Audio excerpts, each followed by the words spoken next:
दोस्तों एक बार फिर से स्वागत करता हूँ हमारी एक और नई वीडियो में। दोस्तों आज की इस वीडियो में बात करेंगे चकबंदी के बारे में बात करेंगे। जी हाँ दोस्तों, आपने सही सुना, चकबंदी के बारे में बात करेंगे। चकबंदी किसे बोलते हैं, चकबंदी से संबंधित दोस्तों संपूर्ण जानकारी आज की इस वीडियो में देखेंगे। ठीक है, तो दोस्तों वीडियो पर बने रहिएगा। वीडियो को बिना देरी किए शुरू करते हैं। तो सबसे पहले देख लेते हैं चकबंदी से संबंधित जानकारी। अब देखिए, भारत को गांव का देश कहा जाता है, ये बात तो है ही, क्योंकि दोस्तों जो हमारे भारत है वहाँ पर दोस्तों भारत में गाँव की जनसंख्या दोस्तों अधिक है। ठीक है, गाँव में रहने वाले ठीक है लोगों की जनसंख्या सबसे अधिक है।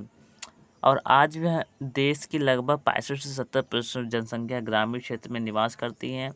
गांव में रहने वाले लोगों के जीविकोपार्जन का मुख्य साधन कृषि है। देश की निरंतर बढ़ती हुई जनसंख्या और परिवारों के विभाजन के कारण खेतों के आकार छोटे हो जा रहे हैं। ठीक है, इस प्रकार से जिससे फसलों की उत्पादन क्षमता काफ़ी कम होने के साथ ही खेती करने में अनेक परेशानियों की समस्याओं का सामना करना पड़ता है।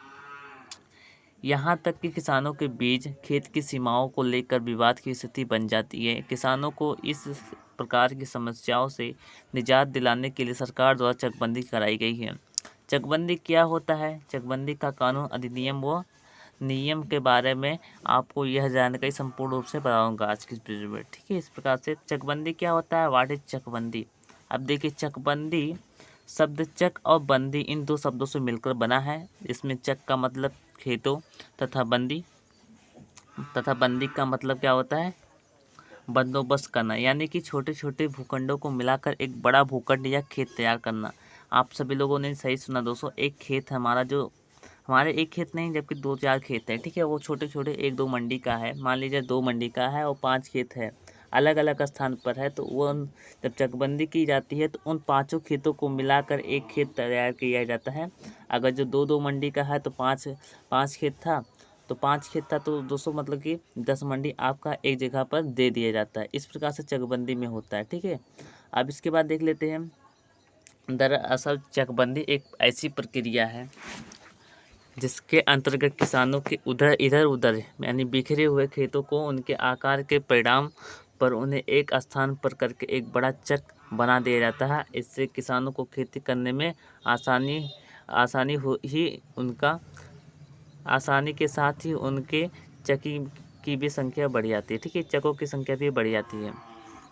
अगला देखते हैं, उदाहरण के रूप में यदि किसी किसान के छोटे छोटे खेत अलग अलग और कुछ कुछ दूरी पर है या फिर कुछ ना कुछ दूरी पर है, तो उनके अलग अलग खेतों के आकार के आधार पर उन्हें किसी एक स्थान पर ठीक है किसी एक स्थान पर उतनी ही भूमि देनी चकबंदी कहलाती है। ठीक है, यानी कि दोस्तों हमारा छोटा छोटा खेत है, उन सभी खेतों को एक बड़ा खेत या फिर उतना ही खेत देंगे, बट उसका मतलब संपूर्ण भाग दे देंगे हम। ठीक है, तो उसे ही हम चकबंदी बोलते हैं। एक स्थान पर दे देंगे, अलग अलग स्थान पर आपका नहीं होगा।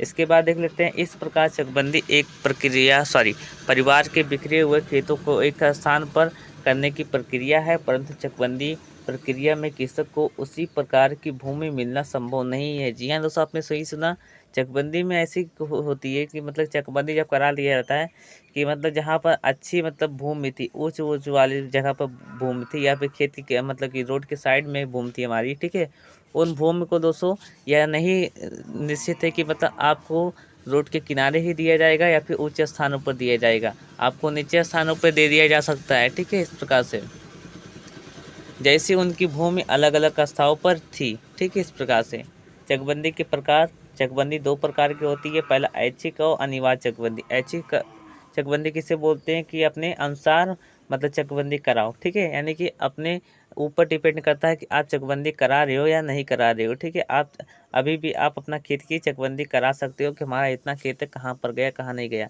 इसके लिए आपको लेखपाल से मिलना होगा। ठीक है, लेखपाल से मिलकर दोस्तों संपूर्ण जानकारी आपको वहाँ से प्राप्त करनी होगी। लेखपाल को बुलाना होगा, खर्चा बैठेगा। ठीक है, इस प्रकार से। और जो कि अनिवार्य चकबंदी वह होती है जो सरकार द्वारा कराई दी जाती है। जी हाँ दोस्तों, सरकार द्वारा कराई जाती है। जबकि ऐच्छिक चकबंदी सरकार नहीं बल्कि जिसका खेत है वही कराता है। ठीक है, इस प्रकार से अब सरकार जो चकबंदी कराती है उसमें लेखपाल अपने तरफ से आते हैं।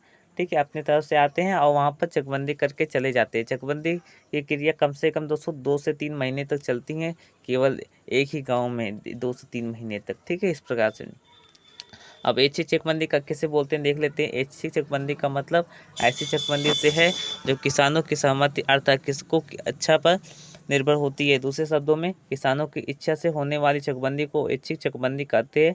इस प्रकार की चकबंदी कराने के लिए किसानों पर किसी तरह का दबाव नहीं डाला जाता है। ऐच्छिक चकबंदी की सबसे बड़ा लाभ यह है कि चकबंदी के बाद में किसानों के बीच विवाद उत्पन्न होने की संभावना काफ़ी कम हो जाती है। भारत में चकबंदी की शुरुआत स्वतंत्रता से पूर्व वर्ष 1921 में पंजाब प्रांत में सहकारी समितियों द्वारा की गई थी। आपको बता दें कि भारत में मध्य प्रदेश, गुजरात और पश्चिम बंगाल में ऐच्छिक चकबंदी कानून अभी भी लागू है, जबकि उत्तर प्रदेश में नहीं लागू है। ठीक है, अनिवार्य चकबंदी किसे बोलते हैं आप देखिए। अनिवार्य चकबंदी को कानूनी चकबंदी भी कहते हैं। अनिवार्य चकबंदी का आशय एक ऐसी प्रक्रिया से है जिसमें किसानों को अनिवार्य रूप से चकबंदी करानी पड़ती है। इस प्रकार की चकबंदी में काफ़ी समय लगता है। इसके साथ ही विवाद होने की संभावनाएं काफ़ी अधिक होती है। गुजरात, पश्चिम बंगाल और मध्य प्रदेश को छोड़कर नागालैंड, आंध्र प्रदेश, मणिपुर, मिजोरम, केरल, अरुणाचल प्रदेश, तमिलनाडु, त्रिपुरा, मेघालय, उत्तर प्रदेश, ठीक है, बिहार आदि में चकबंदी से संबंधित कोई कानून नहीं है। ठीक है, संबंधित कोई कानून नहीं है। इन राज्यों के अलावा अन्य सभी राज्यों में अनिवार्य चकबंदी लागू है। ठीक है, इस प्रकार से अब देख लेते हैं चकबंदी का उद्देश्य क्या होता है। अब देखिए पर्पज ऑफ चकबंदी। ठीक है, अब देखिए चकबंदी करने का मुख्य उद्देश्य कृषकों की विभिन्न स्थानों पर बिखरी हुई भूमि को किसी अन्य स्थान पर एक बड़े चक अर्थात खेत में परिवर्तित करना।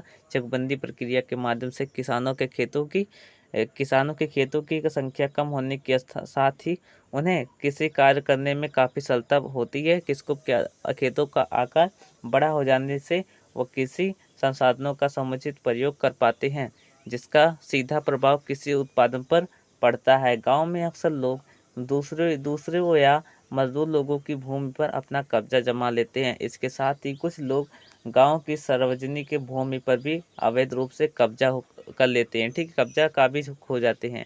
चकबंदी होने पर इस प्रकार की भूमि को अवैध कब्जेदार, ठीक है, से मुक्त करा लिया जाता है।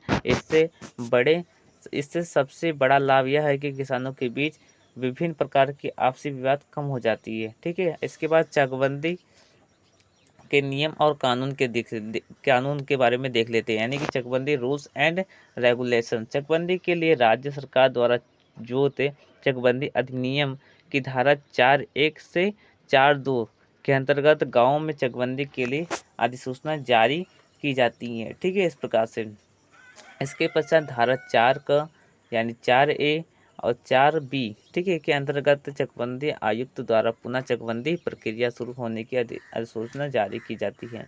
चकबंदी से संबंधित अधिसूचना जारी होने के पश्चात उस गांव के सभी राजस्व न्यायालय में लंबित मुकदमे अप्रभावी हो जाते हैं। इस दौरान कोई भी कृषक बिना चकबंदी बंदोबस्त अधिकारी की अनुमति के अपनी भूमि का उपयोग किसी कार्यों के अलावा किसी अन्य कार्य के लिए प्रयोग नहीं कर सकता है। ठीक है, इस प्रकार से अब इसके बाद देख लेते चकबंदी की अधिसूचना जारी होने के पश्चात चकबंदी समिति का गठन किया जाता है, जिसमें भूमि प्रबंधन समिति के सदस्य शामिल होते हैं। चकबंदी प्रक्रिया के दौरान यह समिति चकबंदी अधिकारियों का सहयोग करने के साथ ही उचित सलाह देने का कार्य करती है। इस प्रकार से अब दोस्तों अगर आपको कोई समस्या है चकबंदी से संबंधित तो आप लोग कमेंट कीजिएगा, मैं आप सभी को बता दूंगा। ठीक है, तो दोस्तों धन्यवाद, अगली वीडियो में मिलते हैं।